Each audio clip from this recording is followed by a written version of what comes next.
Hey everyone! Welcome back to another video on Mac Gaming. Today's video is going to be a guide for how to counter the hunter, the violinist, and I'm going to show you two matches that I played against the violinist as the coordinator.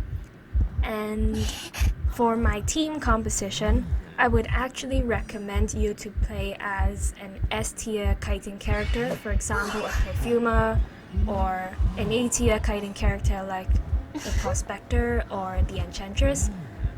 And then I would recommend you to have a priestess and two rescuers. So apart from having me as a coordinator, I would recommend someone to play as the merc or the forward.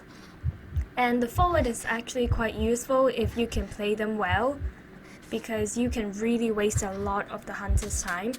And one of the biggest weaknesses that this hunter has is the slow movement speed. So that's why playing the forward can buy your team a lot of time, because for a slow hunter, if you can use your football very well, you really can make the hunter spend a lot of time trying to catch up with you. And that is very, very important.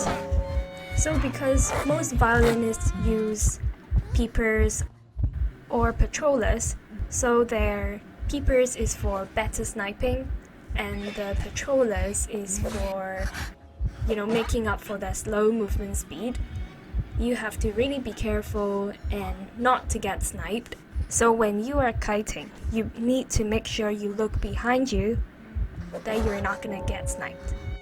The second thing that we should pay attention to when we are kiting is to use transitional kiting as much as we can. As I've mentioned before, transitional kiting is where you put as much distance between you and the hunter as you can. And that's where the priestess comes into play, because of her ultra long portals and her other portals as well. She can really help the teammates as well as herself to put the distance between the hunter and you. And that's why she's very important in the team composition, which counters the hunter's slow movement speed a lot and help your team survive for a lot longer. And so here you can see that we're just making sure that we're kiting as much as we can, because as you can see, if you try to use tight kiting, it's actually easier for him to snipe you, and then it will be more difficult for people to go and save you, because the violinists have the ability, when they have unlocked it, that they can just have an area that if you're still in the area, you will get injured. And that's why I like using coordinator to save, because you have the gun to make sure you get the save off. So as you can see here, he tried to use that area attack on me, and so I avoided it and then I went back. But because she's really close to being saved after half, I used my gun to make sure I don't get terror shocked, and then I can also get the save. And after I saved her, I went back to decoding the last cipher, and then the perfumer went in for the save as well. So 3 of us, actually 4 of us on our team have Tide Turner, and then we can make sure we get the save off and buy as much time for our team as we can. So the third thing we have to pay attention to is whether the hunter has unlocked his second skill yet. As you can see, this area attack can actually be very detrimental to rescuers, because it can attack both the rescuers and the one being saved, and then both of you can go down. So just make sure you pay attention. And here let's look at a second match. And in this match we're in Leo's memory, and on our team, apart from the priestess, forward and coordinator that I mentioned before, we have an A-tier kiting character, which is the prospector. And here you can see that the priestess is trying to do transitional kiting as much as she can, but unfortunately she went down quite early in the game. And I was going to save her after half, because I kind of have a rule that if people go down within 60 seconds of the game starting, that I will only save them after half, But here I really saved her too soon actually, because I got greedy because I saw that I could have saved her before half, so I got greedy and tried to save her after that, and that's why I'm doing this body blocking thing now. And it's okay because we all make mistakes sometimes, and I'm trying to show you that it's okay and that you can still buy your team a lot of time. So here I'm trying to body block as much as I can for the priestess, and we also try to avoid being area attacked, because then body blocking wouldn't work, right? I'm trying to take the hit for her.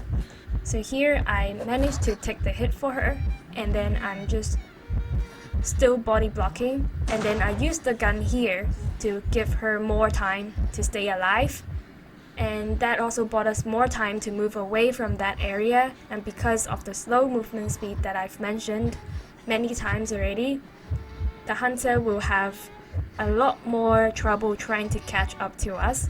And the reason why I said that we have to look behind us when we kite is because you can see he can really snipe you if you don't pay attention. But because I was just trying to body block for the priestess, I just need to look in front of me to make sure the priestess is in front of me. So anyway, the priestess got sent back to the manor, but because my body blocking bought my team some time, we only have 2 ciphers remaining. We need to really be careful when we rescue. So even though you have 2 rescue characters, you still need to make sure you get the rescue off, right? But because you're not the merc, you can't take a hit and make sure you still get the save. So that's why you need to be careful. And the reason I said that a forward is better than a merc in some situations is because you can waste more of the hunter's time, right? So here I will show you why. So I was just healing myself with the syringe, and the forward got the save, and that bought our team a lot more time to decode. So now I'm just in the shack decoding, and the hunter actually chose to go after the forward. And by not picking up the prospector, I have more time to decode, and the prospector healed themselves, and they can keep decoding as well. And you can see how the forward wasted a lot of the hunter's time. So I'm just decoding in the shack, and the prospector was also decoding.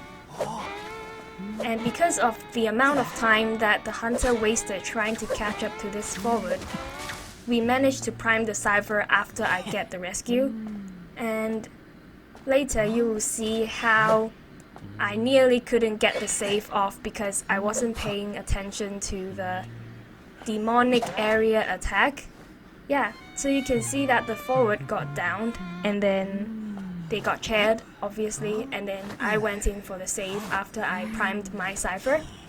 So if you didn't know already, you can pay attention to when the hunter is using that area attack by looking at the floor. So horizontal stripes will appear in the area that he will attack, and you need to leave that area as quickly as you can. And as you can see here, I was too late in leaving the area, so I got hit. And in normal situations, I think I would have gotten downed, but luckily he hit the chair and I got the save off. So yeah, just make sure you pay attention to these points and you can kite the violinist a little better with some practice. So I hope you enjoyed watching this guide and that you learned something. Please leave a like if you did and subscribe to the channel if you want to. And I will see you again very soon in the next video. Bye!